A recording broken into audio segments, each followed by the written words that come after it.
Con el gusto. Mi querido Manuel Padrón. Miguel Ángel Juárez Franco. Apellido histórico, ¿no? Juárez Sí. Franco. Y tuve la oportunidad de conocerte ya muchos años. Así es. Y la verdad que para mexiquense nos resulta muy grato, muy agradable recibir en casa a un periodista Gracias. egresado de la ENEP Aragón, pero aparte fundador de Reforma. El hoy cuestionado y señalado en periódicos, pero tú fuiste parte de ese equipo que formó Reforma. Así es. Y para las personas que nos están viendo, Miguel Ángel Juárez Franco también tiene dentro de su récord como periodista, porque es la gran satisfacción del comunicador haber sido el primero en tocar el tema del famoso Fobaproa En aquel en la entonces, época del presidente Cedillo, ¿no? en la época de Cedillo, y sí, en esa... En esta época fue que se dio lo del Fobaproa. Y Miguel fue el que encabezó esa investigación, ¿no? Así es. Y ya después le entraron mucho, pero finalmente tienes esa distinción. Tengo esa distinción con otro periodista del periódico El Financiero, Ajá. que hace muchos años que no veo, Víctor González. Entramos a revisar el presupuesto y decíamos, ¿por qué van a trasladar tanto dinero a deuda pública? Y ahí fue el origen de Eso. la Pero investigación de bueno, Fobaproa. al hablar de tu experiencia periodística y tu formación, es como un preámbulo para que nuestros seguidores pues, vean que el personaje que eres, Miguel. Hoy nos encontramos como regidor en el Ayuntamiento de Ecatepec. Pero pues preséntate, yo creo, ¿no? Bueno, me voy a quitar Así. para que pueda... Es que con esto del COVID hay que cuidarse en extremo. Bueno, pues Manuel, para tu público, para quienes no me conocen, yo soy Miguel Ángel Juárez Franco, soy el cuarto regidor del municipio de Ecatepec. Yo llegué por la coalición de Morena, Partido del Trabajo, Partido de Encuentro Social, yo soy del Partido del Trabajo. Y actualmente en el Cabildo yo presido la comisión. Ops, qué terrible, perdón, ¿eh? ¿Quién, quién osa interrumpir? No la apagué. Alguien. ¿Eh? Alguien está Sí, haciendo un segundo, ya, déjelo, perdón, ¿eh? Y les decía que yo presido la comisión de reglamentación del Cabildo de Ecatepec, que es la que se encarga de hacer las modificaciones básicamente del tema del bando, y asimismo soy secretario de la Comisión de Seguridad Pública Municipal. Integro otras, pero básicamente eso es lo que estoy. Y aquí en el municipio de Ecatepec, pues coordino los esfuerzos del Partido del Trabajo hasta este momento, que vamos a entrar en un proceso de renovación en los próximos días. Ya veremos pues hacia dónde encaminamos. Yo creo que, si me lo permite, Miguel, me es interesante poder hablar un poco de tu historial político, administrativo, porque después de ser un prestigiado periodista, de haber encabezado la investigación del Fobaproa, te encuentro como consejero en el Instituto Electoral del Estado de México, ¿no? Sí. Creo que 2 periodos estuviste también ahí. Sí, como árbitro. 2 veces me nombró la legislatura consejero electoral del Consejo General del Instituto Electoral del Estado de México, pero eso respondía a que se estaban buscando ciudadanizar los órganos electorales, se estaba buscando darles autonomía del gobierno, y bueno, pues en ese esquema, como periodista a nivel nacional, ¿no? Los partidos políticos se fijan en mí, me proponen y yo entro al Instituto Electoral del Estado de México a organizar elecciones, ¿no? Oye, pero te ganó la tentación, ¿no? Los buscadores de talento ven en ti un prospecto para hacer política y te invitan a hacer política. Creo que Óscar González, ¿no? Que es el PT en el Estado. Sí. Y a nivel local, José Luis Gutiérrez Cureño, ¿no? Que en esa época era aspirante a ser presidente municipal. Sí. ¿No? Mira, la política ya la traíamos desde antes, ¿no? La verdad, o sea, bueno, en mi currículum, no, a veces no me gusta hablar de esto porque es mucha historia, Pero en mi historia, por ejemplo, yo también me precio de haber sido el primer consejero electoral del Colegio de Ciencias y Humanidades. Y a mí me toca la reforma de Carpizo. Soy uno de los fundadores del Consejo Directivo Universitario. Los seguidores que Carpizo fue Rector, de Jorge Carpizo, rector de la universidad. De la Universidad Nacional. Así es. De la Ciudad de México Un buen constitucionalista. Secretario de Gobernación. Sí, excelente constitucionalista, y él es rector de la universidad. Y en ese momento yo me involucro en la política. Ahí es donde nos conocemos con Cureño. Y también estudiante. Sí, él era también estudiante, éramos estudiantes. Con Óscar nos conocemos después. Óscar, que es nuestro líder del PT. A Óscar yo lo conozco en la Cámara de Diputados Federal, siendo él presidente de la Comisión de Derechos Humanos. Y yo era reportero de Reforma y me toca hacer cobertura de una matanza en Aguas Blancas, Guerrero. Sí. Y él interviene para que se haga uno de los primeros casos de juicio político. El gobernador Rubén Figueroa, hijo. Bueno, Rubén Figueroa, hijo. De hecho, Óscar, parte de lo que hace en la comisión es iniciar todo el procedimiento de juicio político. Y yo estoy en la parte periodística haciendo la cobertura de Aguas Blancas. Así es todo un tema. Me resulta muy importante porque normalmente cuestionamos, y lo digo con mucho respeto, a ver si no me apedrean aquí el periódico, de los bajos perfiles de quienes conforman los cuerpos edilicios. Normalmente ubican a gente por la amistad, por las relaciones afectivas, pero no con la formación y la calidad que definitivamente tienes tú, todos esos antecedentes, ¿no? Bien, periodista, investigaciones tan interesantes, y hasta que te tentaron a entrar en la política. Me decías que tú no te afiliaste a ningún partido. No estaba afiliado a ningún partido, había colaborado. El que realmente me involucra, más bien me hace tomar la decisión, fue Alejandro Encinas.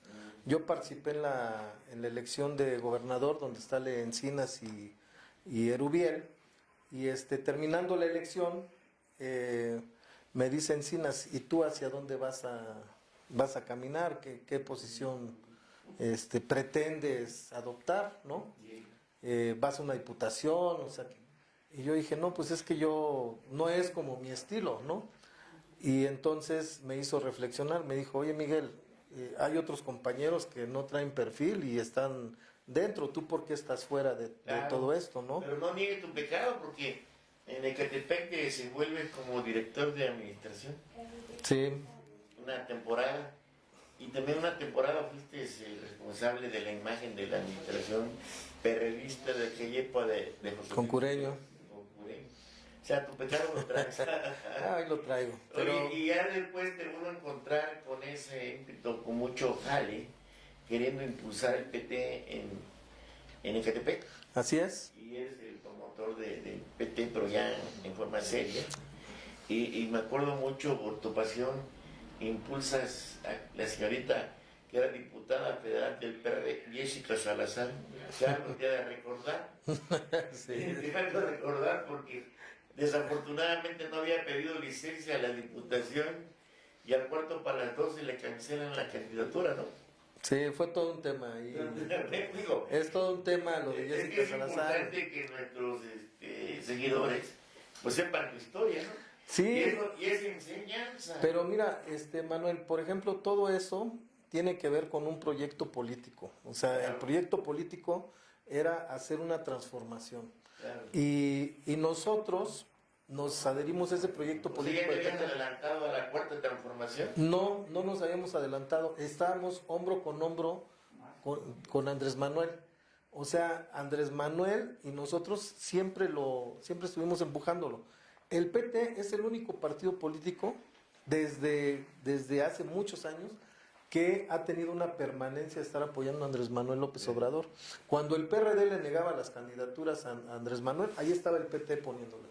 Sí. ¿No? Cuando Andrés Manuel decía, por ejemplo, en la elección del Estado de México bueno, esa ya no me tocó, pero de 98, le piden al PT que no postule candidato para que vaya Higinio, ahí va a petición de Andrés Manuel, y ahí va el PT a plantearlo, ¿no? El PT cuando Andrés Manuel decide construir su movimiento de regeneración nacional, les hace falta gente del PT, dice, militantes del partido, vayan a apoyar. O sea, ha sido esto una lucha y un batallar, ¿no? Aunque originalmente, por lo que no sabían, al PT le daban el origen a través de Raúl Salinas de Gortari.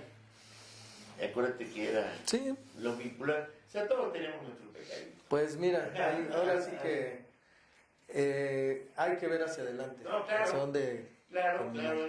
A mí yo creo que las personas que nos están viendo, pues necesitan conocerte, porque en Ecatepec, en las últimas fechas, te hemos seguido, hemos visto, donde te has manifestado tu inquietud, porque no estás de acuerdo con algunas decisiones en la administración municipal. Y se quedan sorprendidos, ¿no? Porque pues sí te conocemos, pero tu vida anterior en cuanto a periodismo, a hacer política y todo, pues no. Por eso es bueno para que sepan. Y hoy que nos das la oportunidad aquí mexiquense de platicar contigo, no te voy a entrevistar, voy a platicar contigo. Sí, con gusto. ¿Verdad? Yo creo que sería interesante, Miguel, que seas tú quien nos digas, como dicen los muchachos, ¿qué onda, no? ¿A dónde vas? Ya sé dónde vas, ¿eh? Ajá. Ya sé dónde vas. Bueno, lo adelanto, ¿no? A ver, pues Ya adelanto. No, sucede siempre que... tus pronósticos resultan acertados, vamos a ver, ¿no? Ya que con eso, no, tengan cuidado porque Miguel Ángel Juárez Franco aspira a ser candidato a la presidencia municipal de Ecatepec por la alianza PT, Morena, PT. Morena. Y la... Ay, no y sé los que cómo se ya juntan. estaba yo buscando, ya ves que Primor, dicen, ¿no? La Morena. No sé cómo se llama esa alianza PT. No, esa es la... juntos haremos historia. Ah, perfecto. Entonces, y eso pues obviamente vamos a destacar primero tu trabajo como regidor. Platícanos. Bueno, mira, Manuel, yo creo que lo primero que hay que entender es que la sociedad pidió que se hiciera una transformación, ¿no? Que se haga un cambio verdadero. Entonces, todos los que llegamos a alguna posición de poder, pues tenemos que estar trabajando en torno a ello y hacia allá abocar nuestros esfuerzos. Esto a mí me lleva, evidentemente, a tomar una serie de decisiones en la regiduría, pues contrarias a lo que tradicionalmente se venía haciendo. Te pongo el ejemplo. Yo voté en contra del nombramiento del actual director de Seguridad Pública, ¿no? Porque yo creía que el tema de seguridad pública debía ser abordado por alguien que conociera la seguridad pública desde el municipio, ¿no? Y entonces el director de Seguridad Pública pues venía un poco cuestionado, había participado en el problema de Atenco, traía ahí algunos antecedentes que no eran como pues muy válidos. Yo decía, pues ¿por qué no metemos a alguien que no tenga problemática en sus antecedentes? Y además es de Texcoco, no es de Catepec. Pero bueno, entonces por ejemplo ahí yo tenía que asumir una posición, ¿no? Oye, pero perdón la emoción, no quiero ser irrespetuoso para mi amigo, pero cuestiona que el director de Seguridad Pública o comisario, como le llaman, Comisario. venga de Texcoco, pero resulta que tenemos una regidora que viene de San Juan de Teotihuacán, ¿no? Ni siquiera conocía Ecatepec. Y viene por cuenta de tu partido, ¿no? Son decisiones que se toman al calor de la integración de las candidaturas. No fueron fácil.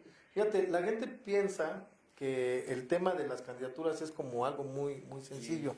La verdad, construir las candidaturas a diputados federales, diputados locales, a todos regidores de este gobierno en el Estado de México, en el país, fue un show. O sea, fue más de la regidora de Teotihuacán no les alcanzaba de gente de aquí de Ecatepec. Mira, ella pertenece a una expresión política, y entonces la expresión política la propuso y ahí el partido pues aceptó. Esto también es un juego de mayorías y así, ¿no? Y ahí está. Pero en descargo de ella quiero decirte que ha sido puntual en las labores que desempeña. se ha metido de lleno, ¿no? Vive en Ecatepec. Ya se vino a vivir aquí. Sí, no. ¿Ya viste la historia de Ecatepec? ¿Ya conoce que los 7 pueblos? Se ha metido de lleno, la compañera, no, no, ¿qué te digo? Tiene una participación también relevante en el Cabildo, ¿no? Porque yo te podría decir también, siendo críticos y autocríticos, ¿no? Claro.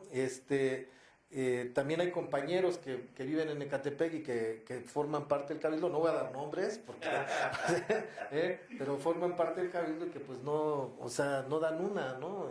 O sea, Sí, no participan, entonces... Mi apreciación cuando yo insistí en hablar quién eres, porque pues el perfil de muchos que conforman el cuerpo edilicio, ediles, regidores, pues no está a la altura del municipio.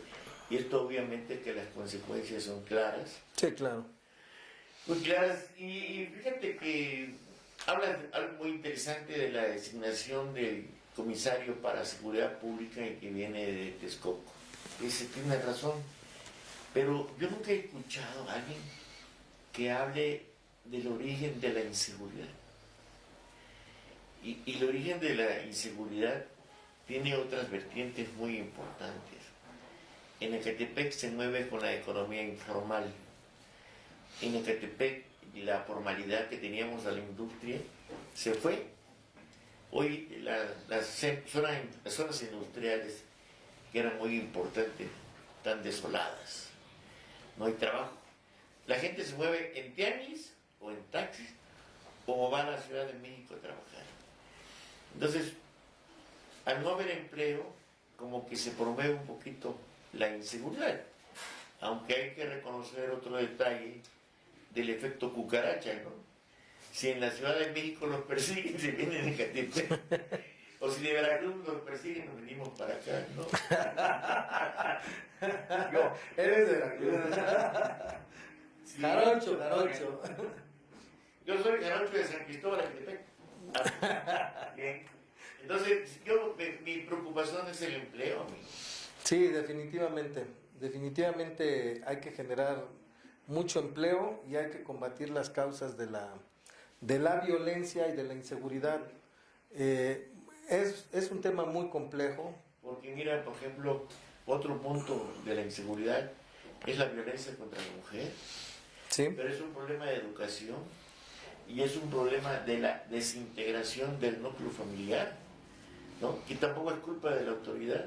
Y cuando nosotros, desde niños, no tenemos una buena formación y buscamos hacer pareja, pues no somos pareja, man, nada más por ahí procreamos y adiós, ahí te ves, ¿no? Entonces se queda la mujer sola. Son muchos factores, mira, Manuel, ese es un tema complicadísimo.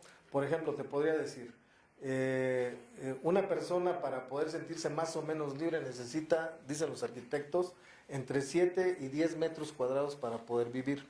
Entonces tú imagínate la condición de hacinamiento que existe, por ejemplo, en la zona de Jardines de Morelos, donde en unos 100 metros cuadrados llegan a vivir 10, 15, 20 personas. Entonces imagínate la condición de fricción que existe entre seres humanos para poder vivir. Eso va generando Pero no violencia. crees tú que el caso de Jardines de Morelos, yo la conozco, y no es tanto. Para Jardines de Morelos tiene el efecto cucaracha porque colindan colonias irregulares. Sí, pero a lo que voy es que son multifactores los que hacen ese cóctel molotov de violencia y de delincuencia. Y eso es lo que hay que combatir.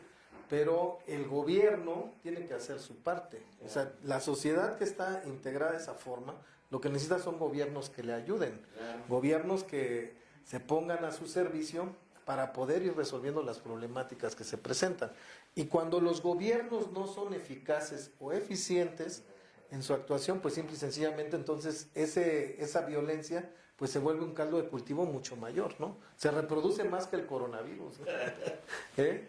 Sí. No, pues hoy la verdad de las cosas nos ha tocado vivir, aunque eres muy chico al lado mío, una situación muy especial, ¿no? De la vida, así como la tecnología hoy, que cuando empezabas tú de reportero no había el teléfono, No, hombre.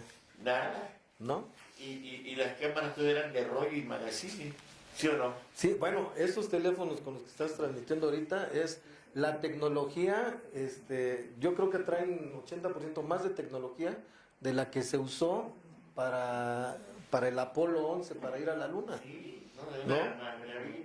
Nos ha tocado la tecnología, la llegada del internet y Sí, en este momento la pandemia que nos ha transformado los estilos de vida, porque vive uno con la psicosis de que en qué momento pudiera aparecerse como el demonio, perdón, y como consecuencia de esto, para las medidas de prevención, se reducen los espacios laborales. sí, sí, sí. Y al reducirse los espacios laborales, tenemos el grave problema de la crisis económica. Y de la crisis económica, también la concentración del papá si era temprano, regresaba en la noche y ahora está todo. Ahora está todo el día. Es una situación muy especial. No, todo ha cambiado, la forma de saludarnos, la forma de abrazarnos, la forma de querernos, la forma de comer. Mira, como dice una canción que escuché de un español, un murciélago, un pangolín y un chino nos han cambiado nuestro destino. ¿Eh? Sí. Oye, vivimos una situación muy interesante. Por eso a mí cuando me platicaron nuestro equipo de producción de la posibilidad de que platicáramos tú y yo, dije, esto va a ser muy abierto porque finalmente no va a ser una plática donde yo te cuestione. Yo quiero que ojalá nos hagas una reflexión de vida, ¿no? Sería más el mensaje, yo digo, Una reflexión de vida. del momento que vivimos. Ya hablamos de internet que no lo teníamos, que hoy cambió el mundo. A mí me tocó en la época lo más rápido una información era un telegrama. Sí, claro. Ya hoy ni saben qué es un telegrama. Un giro telegráfico. Hoy traspasan con tu tarjeta. Y ahorita con esto, pues, mejor reflexiona sobre Órale, voy a hacer una reflexión, a ver si me sale. A ver. A ver si me sale. Mira, Es que tu experiencia, Miguel. sí, sí, y pues parte de la vida. Estoy escribiendo un libro también sobre COVID. Espero ya terminarlo pronto. Y fíjate, voy a platicarles un poco de eso. Yo pienso que nosotros en este momento tenemos que entender el cambio, tenemos que entender la transformación que estamos viviendo. Hay una tesis que dice que había un periodo que se llama interregno, en el cual lo que las cosas no terminaban de nacer, lo nuevo no terminaba de nacer y lo viejo no terminaba de morir. Y en ese, entre que no terminan de nacer lo nuevo y no termina de morir lo viejo, hay un montón de conflictos. Y esa es la situación en la que estamos en este momento. O sea, una circunstancia en la cual hay nuevas cosas, pero lo viejo todavía no muere. Y entonces esto nos lleva a replantearnos, Manuel, cómo sobrevivimos en este cambio, en esta vorágine de transformaciones. Y la conclusión es que no sobrevive el más fuerte, sobrevive el que mejor se adapta al cambio. O sea, todo lo que veníamos haciendo del 31 de diciembre del 2019 hacia atrás, eso ya no existe. Y hay gente que cree que eso sigue existiendo, como la política, como la vida social, como la vida de los gobiernos. Eso ya no existe. Del 1 de enero de 2020 para acá es otro el planeta. Mira, ahora para entender la complejidad. Espero que no te duermas en esta reflexión, pero para entender la complejidad. Lo de menos entrar al dime y Miguel de la política. A mí me interesa mucho que Miguel Ángel Juárez Franco, el periodista, el pensante, el inquieto, el rebelde, el rebelde, que veamos cuál es tu perfil. Sí, gracias. Eso es interesante. Gracias. Bueno, pues entonces te sigo platicando. Y mira, y esta es la reflexión. Y es que mira, perdón por la interrupción, la mayor parte de la gente que abordas, la escuchas quejándose, acusando al político, acusando a la administración, acusando al presidente municipal, cuando muchas cosas no son responsabilidad, son responsabilidades propias y como tú dices acertadamente, que no tenemos la capacidad de acoplarnos, de adaptarnos. Por eso es tu mensaje, mano. Sí, la verdad es que tenemos que encontrar la forma de salir adelante y no de retroceder. ¿Cómo mantenemos el equilibrio? Hay que seguir avanzando y avanzando. El problema es muy complejo, porque así es nuestro mundo. Mira, el planeta lo constituyen, estamos en el planeta viviendo en este momento 7.800 millones de habitantes aproximadamente. Hacia el año 2050 vamos a ser cerca de 9.000 millones de habitantes. Y todos esos 7.800 millones de habitantes realizamos actividades diversas todos los días, más de 200 actividades diversas al mismo tiempo. Imagínate eso multiplicado por los 7.800. Y eso, además, hay que comer, hay que reproducirse, hay que trabajar, descansar, correr, jugar, cantar. O sea, el mundo se está moviendo así. Producir alimentos, energía, moverse. ¿Sabes cuántos vehículos hay en el planeta? El planeta tiene más de 2.000 millones de vehículos, ¿no? Imagínate lo que eso significa. Lo que eso significa en energéticos. Tan solo el año pasado, el planeta, más o menos, se vendieron alrededor de 2 millones de vehículos en todo el planeta, por todas las plantas armadoras y demás. Entonces, no es un tema sencillo. Este mundo está funcionando de esa forma, con todo lo que eso implica. Pero llega un momento que aparece un virus, que es un virus mortífero para el ser humano, pero más que mortífero es un virus muy contagioso. Por ejemplo, el virus de la influenza mata más que el coronavirus, pero el virus de la influenza se transmite de uno en uno. Y el coronavirus no, el coronavirus se transmite multiplicando por N cantidad de contagios, ¿no? Eso es la dificultad. Ya llegamos a más de 1 millón de contagios, 1 millón de muertos hace 3 días por coronavirus. O sea, sí es un problema. Entonces nosotros veníamos en ese planeta haciendo todas estas cosas y de repente aparece un virus y ¡pum! Hay que detener el planeta, hay que darnos un respiro.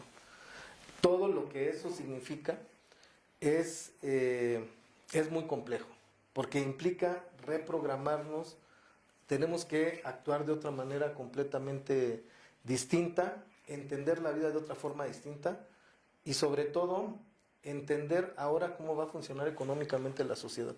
Ese es el mayor problema. Oye, por eso ni odios ni rencores, ¿no? No, somos nada en el planeta, la gente se odia, se pelea. No sabemos ni en qué momento dicen.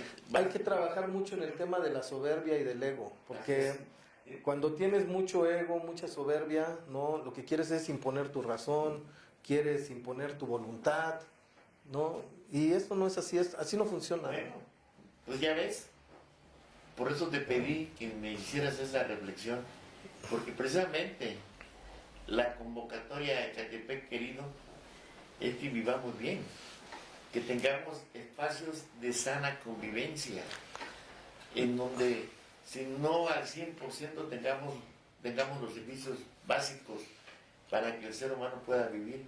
¿Y cómo lo vamos a lograr? No te voy a decir, es que tú eres del PRI, del PAN, del PRD. ¿Por qué no los ecatepenses hoy veamos, nos manifestemos a través del sufragio, pero no con la intriga ni el chisme? ¿Ves por qué me gusta también platicar contigo? Porque tú me iluminas, mi querido Manuel, me iluminas. Es que ese es el tema, padrón, ese es el tema. A ver, nuestra sociedad requiere que todos estemos unidos, que nos unamos, que hagamos una sola fuerza, independientemente de los partidos. Nuestra sociedad requiere más allá de los partidos políticos, nuestra sociedad requiere la unión de esfuerzos de todo y la comprensión de los otros. Mira, el otro día, hace 15 días, 20, estábamos aquí en la 1 de mayo, la bloquearon, y entonces había un grupo de 50 personas bloqueando la vía. Me bajé y dije, a ver, ¿cuál es el problema? No, es que no tenemos agua. A ver, dejen de bloquear la vía porque están afectando a 14,000 familias que viven del otro lado del puente. No, queremos agua por la red. A ver, el agua por la red no les va a llegar ahorita en 10 minutos, 30 minutos, mientras que les suministren pipas. No queremos pipas. Queremos agua por la red. Oigan, compañeros, llevan 12 años con ese problema. Y entonces ustedes quieren que se resuelva ahorita, no hay soluciones mágicas. ¿Qué les pedimos? Un poco de comprensión. No queremos agua por la red. Ok, hay que trabajar la solución. En este momento queremos agua. Así no se puede. Así no se puede. Entonces, sí necesitamos comprensión de la sociedad para poder enfrentar los problemas y, evidentemente, compromisos serios. Por eso es muy importante que tengamos gobiernos serios, responsables, eficientes. Pues si tú tienes, iba a decir un pendejo, pero no quiero decir porque como estamos en horario familiar, pero si tienes a alguien que no, ¿cómo decir? Es que no encuentro el sinónimo. Bueno, alguien que no está capacitado para enfrentar una problemática, ¿no? Y tú lo pones a resolver, pues no va a resolver nada, ¿no? Ese es el problema de tener malos perfiles dirigiendo estructuras gubernamentales. Ese es el problema. Tienes que tener gente bien capacitada, capaz. No nada más es un tema de lealtad hacia el gobernante. Tiene que ser un tema de lealtad hacia el pueblo, pero de capacidad para resolver los problemas, ¿no? La verdad que yo creo que los que vivimos en Ecatepec, yo llegué de afuera, pero tengo ya muchos años aquí y me ha regado. Siento cariño por Ecatepec. Y ¿No eras de los divisores? No, a eso voy, me quedé profundamente conmovido cuando sale la puntada del senador Eugenio, que da el nombre, de Texcoco, y jala a su gente y llama conferencia de prensa y anuncia la propuesta de crear el municipio de Ciudad Azteca. La gente se levanta, se inquieta, se conforma con justificada razón.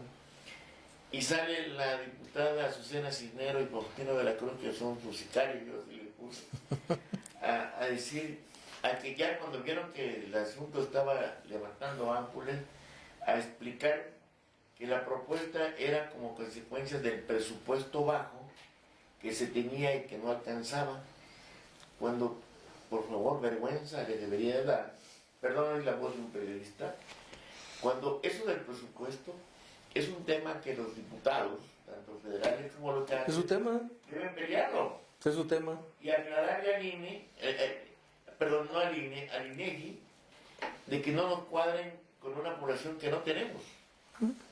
Es su tema, o sea, digo, hay que ser congruentes, es su tema. Ellos pueden modificar el presupuesto. Claro. Ecatepec recibe muy poco presupuesto respecto de otros estados, por ejemplo. Por la densidad de Sí. población. Yo, por ejemplo, decía, ¿por qué quieres dividir Ecatepec? Mejor vuélvelo un estado, porque Ecatepec tiene más población que 11 estados de la República, pero recibe mucho menos dinero que esos 11 estados de la República, ¿no? El caso más atroz es el caso de Querétaro, que tiene aproximadamente 500,000 de personas menos que Ecatepec y recibe como 6 veces más dinero que Ecatepec, ¿no? O sea, y la fuerza de Ecatepec, ahí sí, pues aporta sustancialmente al ingreso nacional, porque aquí el consumo, mira, nada más por puro IVA, tú imagínate lo que paga de IVA el municipio de Ecatepec, 1,800,000 oficialmente, dicen 3 millones extraoficialmente, pero pongamos la cifra, 1,800,000 habitantes, que paguen en cada consumo el 10%, ¿cuánto de ese dinero se va a la federación y cuánto regresa? ¿No? Mira, fíjate que nosotros cuando conformamos Mexiquense, 20 años fue un periódico, me parece el único diario en la región, siempre insistimos que teníamos que ser el puente entre la sociedad y las instancias de gobierno. Hoy que la tecnología nos ha llevado a estas transmisiones en vivo, precisamente es darle voz a la gente. Y qué mejor, en un momento dado, pues tú en tu cargo de regidor, pues eres un representante social. Así Tú es, fuiste electo, no llegaste por designación. ¿no? Y entonces uno como comunicador, como periodista que dicen que ya no hay, ahora ya son comunicadores, ¿no? Ya le cambiaron la denominación. Pues es decirte, oye hermano, ¿qué hay que hacer? Y luego, ¿qué pasa? ¿Qué pasa? Sí. Eres periodista, tú conoces la esencia de esto. ¿Qué pasa? Mira, yo creo que ¿qué tenemos que hacer? Bueno, lo primero es que la sociedad tiene que organizarse y estar más informada. Los comunicadores en esta etapa son vitales, son fundamentales. Pues tu reflexión nos dice eso. Mira, precisamente que la gente sepa, Claro, dejemos ya aquí la actitud de la especulación que dicen, comentan, no, el rumor. Yo creo que es importante, si la tecnología nos intercomunica, nos da la noticia casi en el lugar, en el momento que se está dando, pues la gente ya no especule. sí, que no especule, iba a decir que no sea especulera, ¿no? Pero que revise, que revisemos todos, que nos informemos, Claro. ¿no? Que integremos propuestas, pero esa es una parte, esa es la parte que le toca a la sociedad, integrarse, organizarse, exigir, porque la sociedad tiene que exigir y tiene que exigirle a los gobernantes, tiene que exigirnos a los que estamos en este momento ocupando las posiciones. Pues si no exige, entonces eso no funciona. Y por otra parte, necesitamos que el gobierno, ¿sí? Si se detiene el gobierno, que la sociedad lo empuje. Mira, yo me atrevo ahorita a hacer una convocatoria para que me están viendo, para convocarlos para que de manera respetuosa y enérgica hagan su reclamo, hagan su pronunciamiento, convocarlos al respeto. Desafortunadamente con esto de las redes sociales se filtran y se cuelan gente, la verdad, que no quiero calificarlo, y en lugar de proponer, sugerir, reclamar, agreden. Y eso tampoco es justo. Mira, te voy a decir una cosa, eso también hay que entenderlo y dejarlo muy claro. La gente no agrede. Los que están agrediendo detrás de estos aparatitos son bots, son estructuras perfectamente pagadas para defender ciertos intereses. Y esos agreden visceralmente, agreden terriblemente. Esa es otra delincuencia, ¿no? Ese es otro tipo de delincuencia, la verdad, sí. Sí. La gente normal no agrede. La gente normal ve, estudia, revisa. Pero los que están agrediendo son esos que mandan a pagar. Yo les digo, yo les llamo, hago un llamado a los muchachos de comunicación. No se presten a hacer bots. No se presten a estar difamando, a estar calumniando desde las redes sociales, a estar generando cuestiones de odio. No se presten a ello. Por eso aprovechemos que está Miguel Ángel Juárez Franco, que aquí está. Y como dicen, de pechito, díganle lo que quieran decirle, Sí. pero bien, ¿no? Bien, o sea, Bien, no, porque me lo mandan a decir a través de bots, ahí nos traen en... Pues no, así no funciona. Ojalá que podamos hacerte un recuento y pasarte la lista de lo que te piden, lo que te Sí, preguntan, con todo te gusto. reclaman, para que de manera muy precisa pues respondas, ¿no? Sí, con todo gusto y lo que podamos encaminar, ayudar. Mira, ahorita que estás diciendo eso, ese llamado que haces, Manuel, a que la gente dialogue, a que analice, fíjate, ahorita traemos un problema con el sindicato, bueno, más bien el gobierno municipal trae un problema Tú eres parte con el de- sindicato. Yo presido la Comisión de Resolución de Conflictos Laborales. Claro. Entonces, está por una parte el sindicato y está por otra parte el gobierno. Y tenemos a la gente del sindicato manifestándose en la explanada. A mí eso me parece atroz, por dos razones. Por la gravedad de lo que implica sanitariamente eso ahí, para ellos y para el resto de la población. Entonces, pero el sindicato pues está en su posición. Y el gobierno, o sea, el alcalde, está en su posición. ¿Qué no hay forma de acercarlos? ¿Qué no hay forma de encontrar una vía de diálogo? ¿Qué no han entendido que esto ya cambió? Yo le hago un llamado tanto al alcalde como al sindicato a que busquen puntos de confluencia para resolver y dirimir las problemáticas que se tienen. Porque ya llevan varios días y no se ve visos de solución. Y esto no es correcto. Y no es correcto porque ya empieza a haber agresiones, ¿no? El otro día me estaban comentando de unos directores que pidieron que detuvieran a la líder del sindicato, unos policías, ¿no? Eso va a escalar en un tema de violencia. Claro. Y el municipio no está en absoluto para tener conflictos de esa naturaleza, porque además lo que está exigiendo el sindicato es correcto. Fíjate qué chistoso. El sindicato está exigiendo lo correcto. Está pidiendo que se cumplan las prestaciones de 2019 y que se firme el nuevo convenio.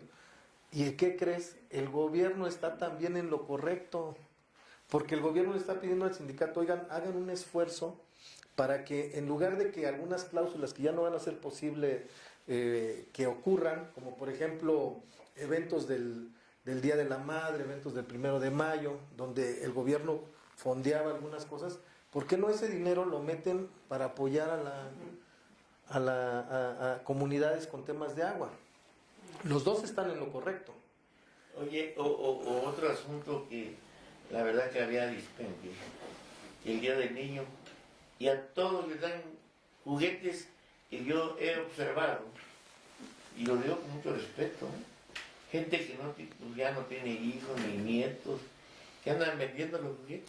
Es que mira, la cláusula del convenio dice que se le dará juguetes a los hijos de los trabajadores, pero esa cláusula se hizo hace muchos años. Entonces, hoy hay trabajadores que ya tienen, que le dan los juguetes a los nietos. La cláusula dice que a los hijos. A ver, reconoce que ese es un derecho adquirido, está bien.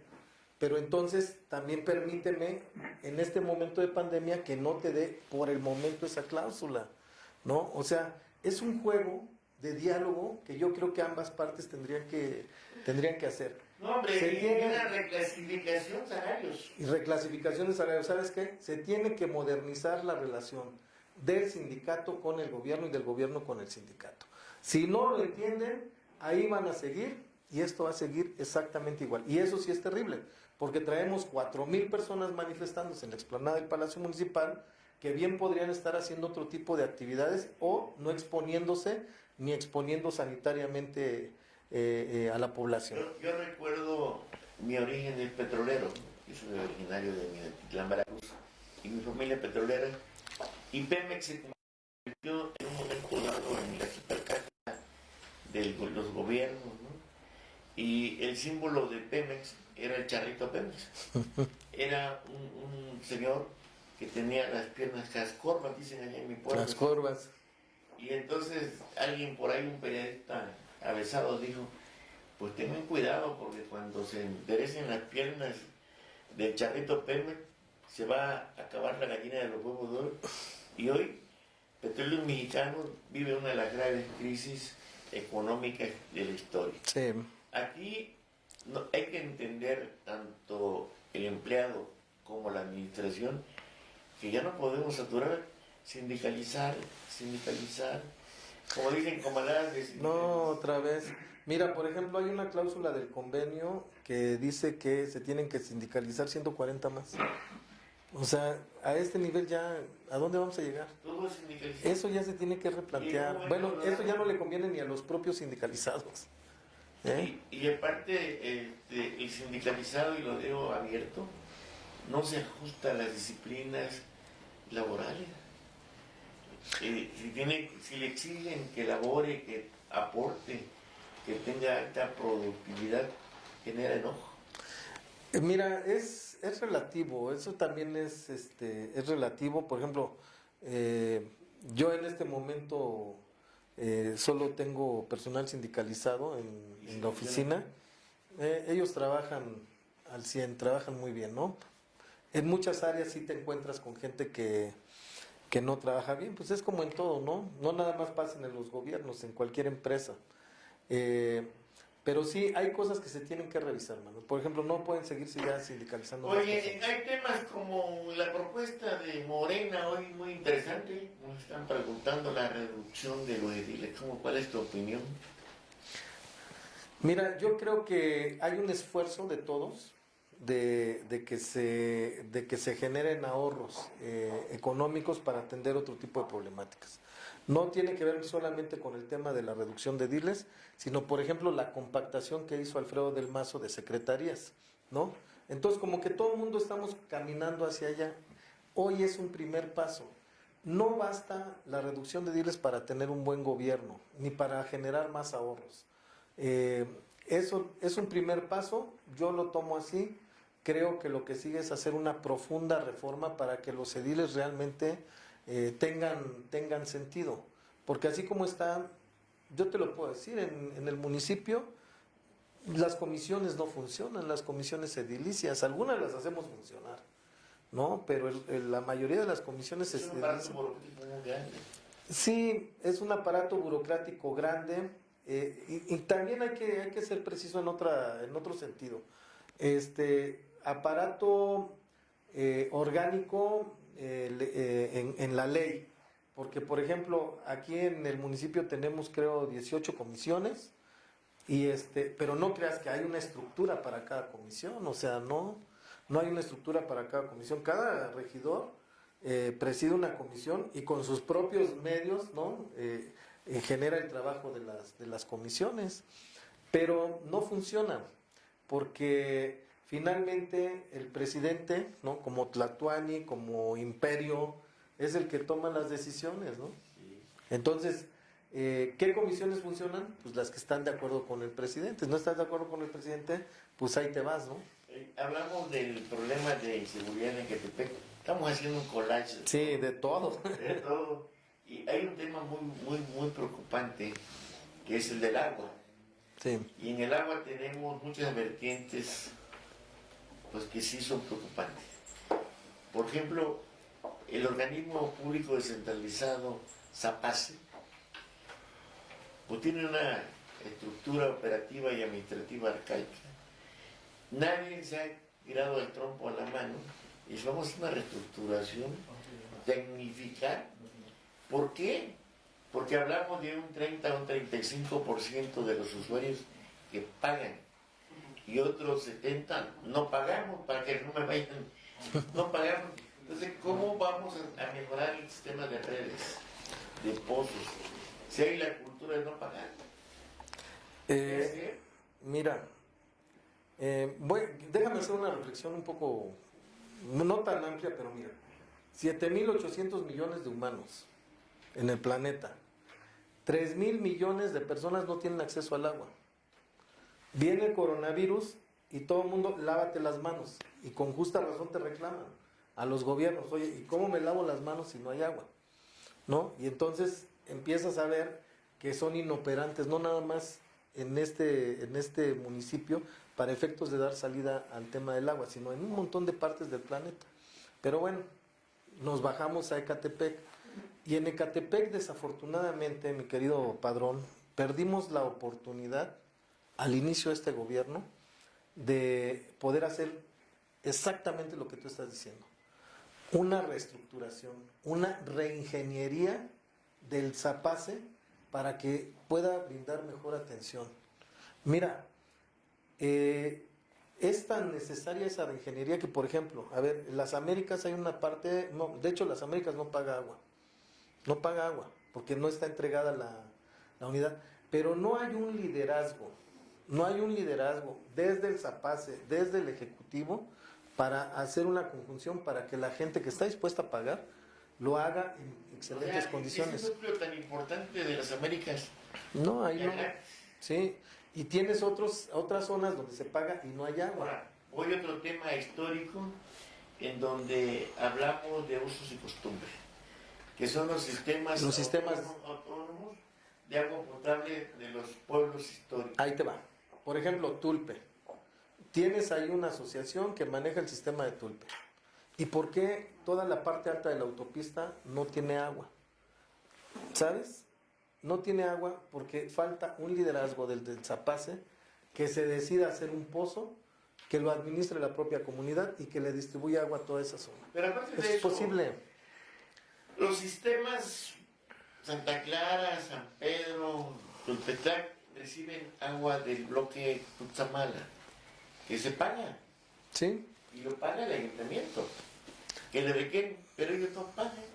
Hay que acabar con la corrupción. Tienes que adentrarte a un tema de corrupción, tienes que enfrentarte a problemáticas, pero justamente esa es la decisión que se tiene que tomar, de ir a fondo a los problemas. Por ejemplo, a que no se monopolice la entrega de agua en pipas, a que no se vuelva un negocio, ¿no? Ir poco a poco entrando a resolver.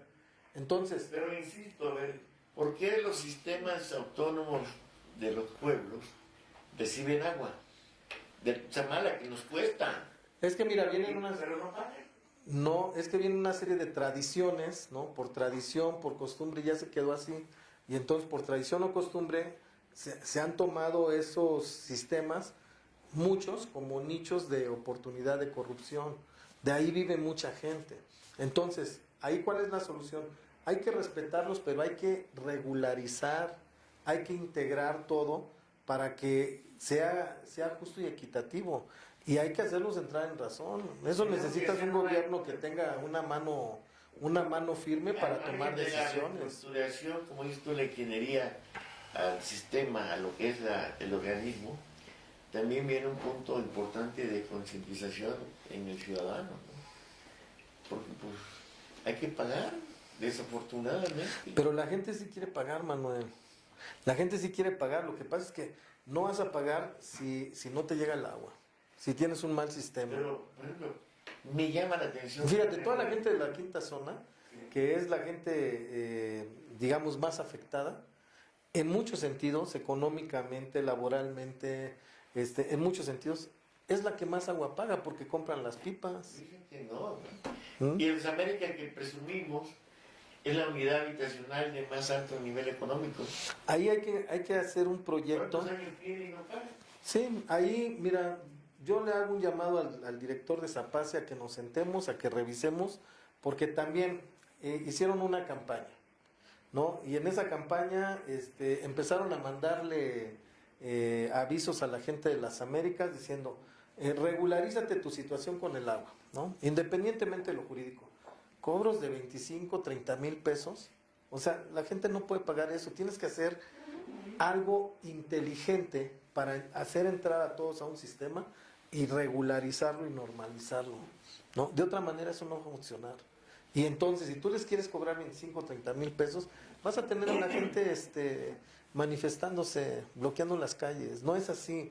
Por eso te digo que se necesita inventiva, inteligencia, reingeniería, Oye, ¿no? Pero si les hace falta, pues ahí también ya... Pero esa gente que vive en las Américas, pues son víctimas del chantaje de las inmobiliarias o de los que financian.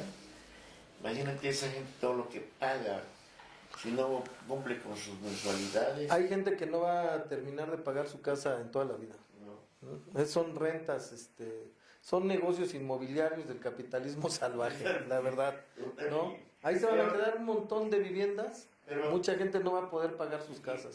Pero son créditos a 25, 30 años, altísimos, de 9, 10 mil pesos mensuales. Y endosan al gobierno municipal por toda la problemática, ¿no? Eso es lo que generó un régimen de corrupción, donde lo que buscaban era hacer negocio, ¿no? Donde al gobierno lo que le importaba es que le entrara dinero, o a los gobernantes, porque ni siquiera entraba dinero directamente a las arcas gubernamentales. Mira, yo recuerdo, Manuel, te pongo de ejemplo esto, el puente de la 1 de Mayo.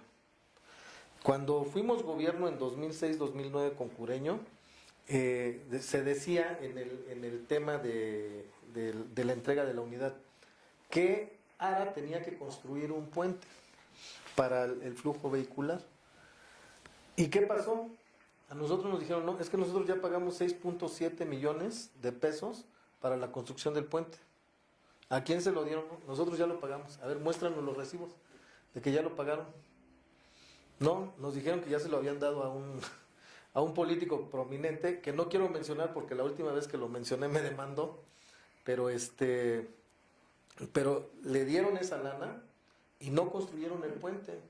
Y nosotros como gobierno, ¿qué hicimos? Dijimos, a ver, a nosotros no nos consta, aquí está tu obligación, allá si tú traías un esquema de corrupción.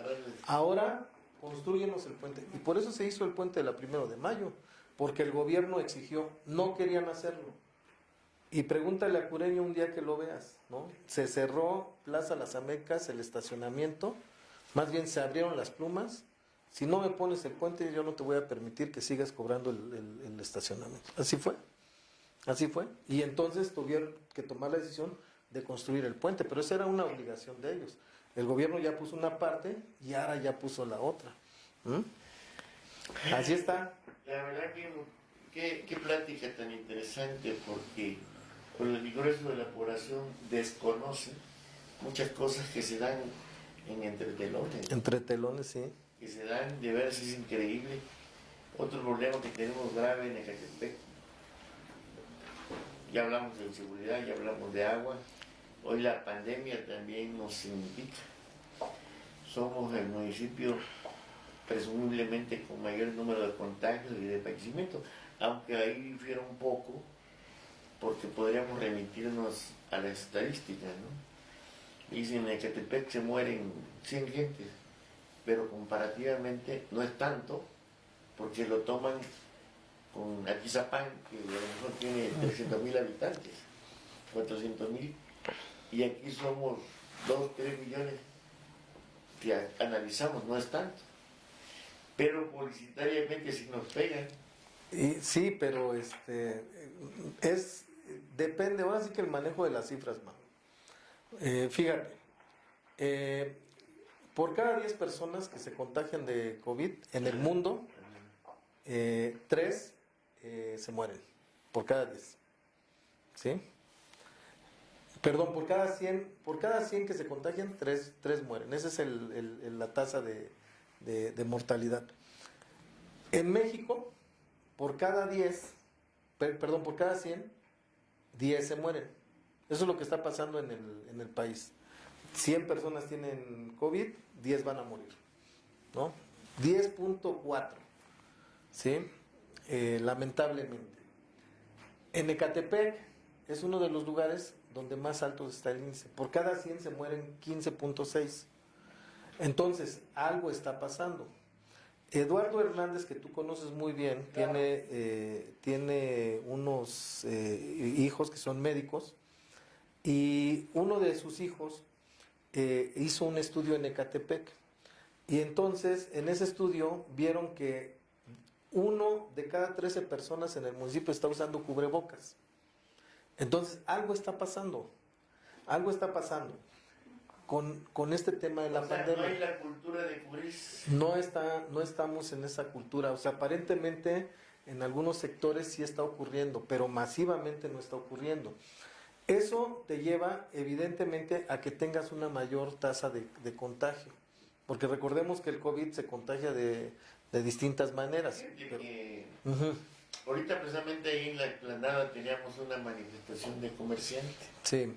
Exigiéndole que se abrieran los tianguis, las plazas, y el ayuntamiento, hay que reconocer, tomó medidas preventivas, pero desafortunadamente, como vivimos en la informalidad, la principal fuente de ingreso, a ellos les bloqueas o les restringes el acceso a los tianguis, les baja el porcentaje de venta, y es donde viene el conflicto, ¿no? Por eso te decía que el mayor problema del COVID incluso es económico, porque, o sea, nuestra sociedad está así. Entonces sí tenemos que encontrar soluciones y tenemos que aprender a convivir con esto. Mira, el gobierno municipal tomó, en mi opinión, algunas medidas tardías. Yo desde el principio, y fue parte de un conflicto que tuve con el alcalde, con Fernando, ¿no? Que yo decía, tenemos que tomar medidas enérgicas desde el principio. Y él decía no, y se fueron aguantando. Pero bueno, en ese entonces yo lo que planteaba, tenemos que prepararnos para ver cómo convivir con este virus. O sea, cómo logramos que nuestra actividad, que no nos refundan en las casas, cómo evitamos que nos quedemos en casa. Ese es el gran problema que tenemos, ¿no? Y entonces los comerciantes pues están necesitados de que se hagan las actividades. Personas que nos están viendo, pues como dicen, quieren ver sangre. Es de andar aburrido, ¿no? Quieren ver sangre. Nos preguntan cuál es tu opinión, porque hay muy fuerte, no rumor, sino simplemente la tendencia, que los alcaldes de los municipios del Valle de México, por hablar así, y de Toluca, Naucalpan, Toluca, Atizapán, Tecámac, Coacalco y Ecatepec, están buscando la reelección, que aun cuando estatutariamente en Morena no está contemplado, se dice que el tema principal ahora que se conforme el Comité Nacional será corregir esa prohibición, ¿no? Porque la ley sí lo permite. ¿Cuál sería tu opinión sobre la reelección en general, para no andar... Para no hablar de Fernando Vilches. No hay que hablar de Fernando Vilches, pues se va a enojar. No, pero es que en general. No, tiene muy buen humor el compañero Fernando Vilches. ¿Mm? No, en general. Yo creo que tanto Fernando como cualquier alcalde, la alcaldesa de Naucalpan, de Toluca, pues simple y sencillamente, si tienen un alto nivel de aceptación de su trabajo, pues que se les refrende. Pero si su nivel de aceptación es bajo, pues no tendrían por qué ser reelectos, no tendría por qué brindárseles nuevamente la oportunidad de reelegirse, ¿no? Independientemente que tienen que pasar las aduanas de sus partidos políticos. Pero en caso de Catepec, ¿no? Si las encuestas dicen que Fernando hizo un muy buen trabajo, si la gente lo valora así, porque a veces perdemos la dimensión del territorio, ¿no? A veces vemos partecitas y según nos vaya, pues opinamos, pero ya en un análisis general, si la gente dice, este compa logró hacer bien las cosas, pues adelante, ¿no? Y ahí, pues, que siga, ¿no? Y si no... Yo sé que tu interés es ser candidato y que precisamente buscas ser candidato a la presidencia municipal de Ecatepec, obviamente de que se consolide y se ratifique la alianza PT-Morena, ese es tu interés. Tu opinión no está con sentimientos para que te libren. Habla con la verdad. No, mira, yo no puedo renunciar a mi legítimo derecho de poder participar en el siguiente proceso electoral, ¿no? Me he preparado, creo que tengo la suficiente energía, fuerza, prestancia para poder gobernar un municipio, pero también soy realista, ¿no? Si las condiciones llevan a que alguien más tome la candidatura, ya sea por la coalición, por mi propio partido lo veo difícil, porque finalmente de mi partido yo seré el candidato. Creo que el PT no tiene otro, a menos que pudiera tener un externo, ¿no? Entonces, pero eso lo veo complicado. Entonces, si eso no fuera así, pues tenemos que apoyar el que diga la coalición. Miguel Juárez Franco, cuarto regidor, ¿no? Cuarto regidor de la cuarta transformación. De la cuarta transformación de la fracción de PT. Quisiera seguir platicando porque hay mucho material contigo. O ya aburrimos al público, ¿no? Ya lo aburrí. Ya cierre mi cabeza. No, ¡Córtale! yo te pediría, ¿no? Con tu última reflexión, ¿no? Sería interesante. Digo, no la última, porque te lo sobré. Que nos despidamos Sí, con una reflexión tuya. Mira, yo solamente lo único que quiero decir es que hoy más que nunca necesitamos solidaridad, comprensión y unirnos. Sí. Y amor y paz. Eso es lo que necesitamos. Sí. Pues yo la verdad las cosas la valoro mucho. All you need is love. Bueno. Yo valoro mucho la visita que hiciste a Mexiquense, que nos hayas permitido platicar. Somos amigos de muchos años. Conozco que eres un hombre inquieto, pensante, actúas. Y la verdad que me sentía tan incómodo porque pues hablar como un periodista como todo. No, amigo, por favor, al contrario, eso déjalo para mí, amigo, que tú eres toda una institución. No crees. Entonces valoramos mucho y Mexiquense, la verdad, se siente muy reconocido por tu presencia. Al contrario. Y como sabes, eso fue una producción de Mexiquense, en donde, si lo ves, el equipo de jóvenes, la nueva generación, ahí, todas, ahí, la licenciada Reina, que está ahí en producción, y el equipo. Pues muchas gracias, Y como saben, yo soy Juan Manuel Padrón Lara, aquí estamos en la lucha, y voy a comprometer a mi amigo para que en fechas próximas podamos tener otra plática ya más fuerte, ¿cierto? Como preámbulo de calentamiento. Órale, pues. Sí, ya, ¿verdad? Y pues muchas gracias, Miguel. No, muchas gracias a ti. Gracias, Padrón, y gracias a todo tu equipo, a estos jóvenes que están ahí detrás de las cámaras y todo tu equipo de producción. Sí. Y muchas gracias a todo tu público, Gracias. Manuel, gracias por vernos. Espero que no nos hayan por ahí agredido. ¿Verdad? Pues gracias, muy amable. También a ellos nuestro corazón y nuestra emoción. Claro, ¿eh? así Y es. con gusto. No, ya no puedo hablar de tanto de corazón porque después nos acusan que tengo corazón amplio. No, no. Gracias. Muy amable, ¿eh? Pues fíjate que a mí me gusta mucho, ya vayan sosteniendo, pero soy un hombre que me río mucho, me gusta ser Sí. alegre, y eso me ha llevado a vivir bien feliz, contento, tranquilo. Pues ya que nos... A final de cuentas, ese es el sentido de la vida, Manuel. Claro. ¿No? La felicidad. Claro, tranquilo. Si no eres feliz, es complicado vivir. Sí. Muy bien. Muchas Bueno, gracias. cuídense mucho, bye. Bueno. Me da la misma,